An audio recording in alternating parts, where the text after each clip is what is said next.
I guess right now I'm sort of debating the number of bots on Twitter with Parag on Twitter, and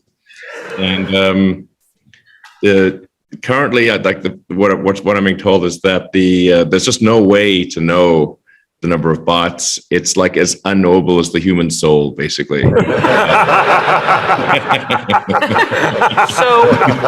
have no idea what level of witchcraft and alchemy is needed to determine this bot percentage.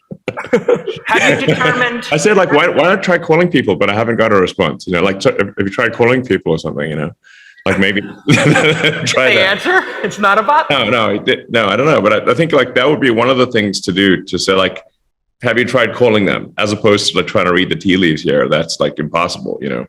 Obviously, you can have an account that looks exactly like a human account, or is being operated where one person is operating 1,000 accounts or something. But that person can only buy one toaster. They're not going to buy 1,000 toasters. So you care about like number of unique, real people that are on the system. It's extremely fundamental. And anyone who uses Twitter is well aware that the comment threads are full of spam, scam, and just a lot of, you know, fake accounts. So it seems beyond reasonable for Twitter to claim that the number of essentially the number of said another way, the number of real unique humans that you see making comments on a daily basis on Twitter is above 95%. That is what they're claiming. Does anyone have that experience? I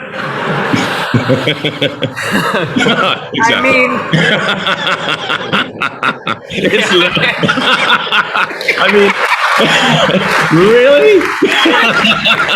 Listen, like, there's a bridge I'd like to sell you. You know, you know, and so, also you can buy the Brooklyn Bridge. What do you think it is? What's the? I mean, if it's not 5%, what is it? I think it's some number that is probably at least 4 or 5 times that number. I'd say if you did sort of the lowest estimate would be probably 20%, and this is a bunch of quite smart outside firms have done analysis of Twitter and looked at the sort of daily users, and their conclusion is also about 20%, but that's a lower bound. It's not an upper bound. Mm-hmm.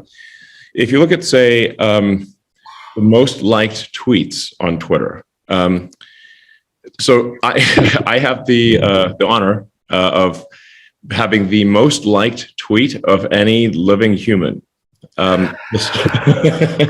This is thank you everyone for liking my tweet, including you, some of the bots out there, but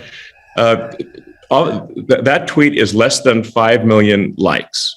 It's like 4.7 or something like that, and that was where I tweeted about that next time buying Coca-Cola to put the cocaine back in.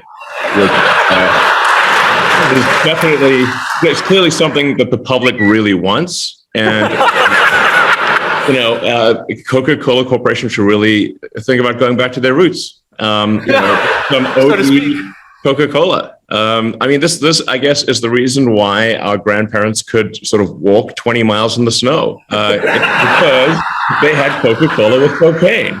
This is the real reason. So. Anyway, that is literally the most popular tweet of any living human.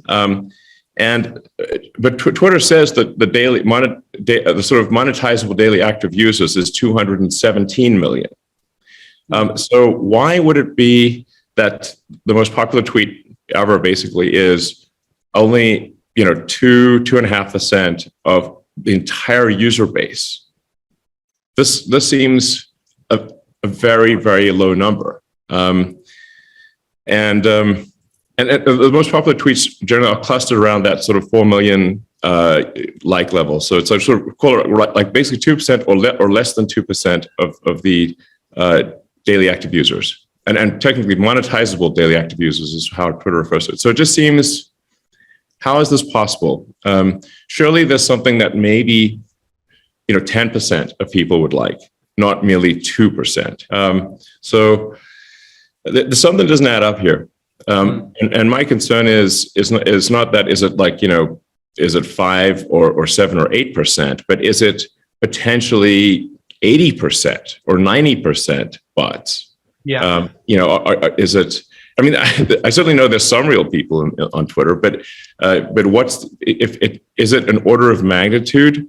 Is it 50% instead of 5? And that's obviously an incredibly material number, especially since Twitter relies primarily on brand advertising as opposed to specific click-through advertising where you make a purchase. If you make a purchase, it doesn't really matter that much. But for brand advertising, which is really just awareness advertising, it matters if real humans are seeing that or not. Some of this I've articulated before, but I think there's a need for a public town square, digital town square that where people can debate issues of all kinds, including the most substantive issues.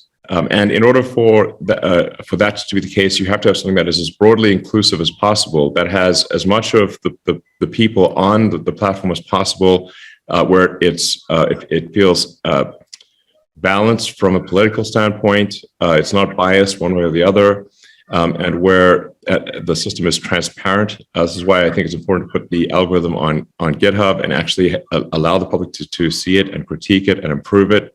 And if there are any manual changes, sort of shadow banning as it's called, or increasing or decreasing the prominence of a tweet, that's done manually, that should be noted, so you know what has happened. And it's not just, you're just where it is right now, where you don't know what the heck is going on. Why is one tweet doing well? Why is another tweet not? Is it the algorithm? Did someone manually intervene?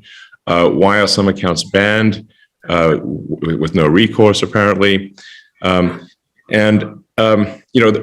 reality is that Twitter at this point, has a very far left bias, and I would classify myself as a moderate, and neither Republican nor Democrat, and in fact, I have voted overwhelmingly for Democrats historically, overwhelmingly. Like I'm not sure. I might never have voted for a Republican, just to be clear. Right. Now this election, I will. What I'm trying to make is that this is not some sort of attempt to, it's not some right-wing takeover, as say people on the left may fear, but rather a moderate-wing takeover, and an attempt to ensure that people of all political beliefs feel welcome on a digital town square, and they can express their beliefs without fear of being banned or shadow banned, and that we obviously need to get rid of the bots and scams and trolls and people that are operating huge bot armies in an attempt to unduly influence the public opinion. So this is what I think it's very important that we have that. Like some of the smartest people in history have thought about it and said, like, free speech is important for a healthy democracy. It is important, and free speech only matters.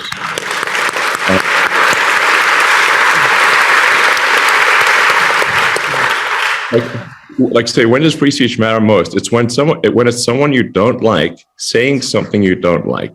Yeah. That's when it actually matters. Obviously, and it's pretty annoying when someone you don't like says something you don't like. That's bad, but it's actually a good sign of that you have free speech.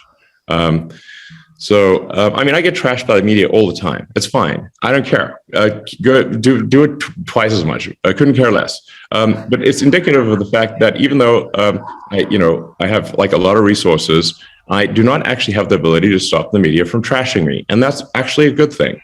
This is not a way to sort of make money. I think this is. It's just that I think this is. This could.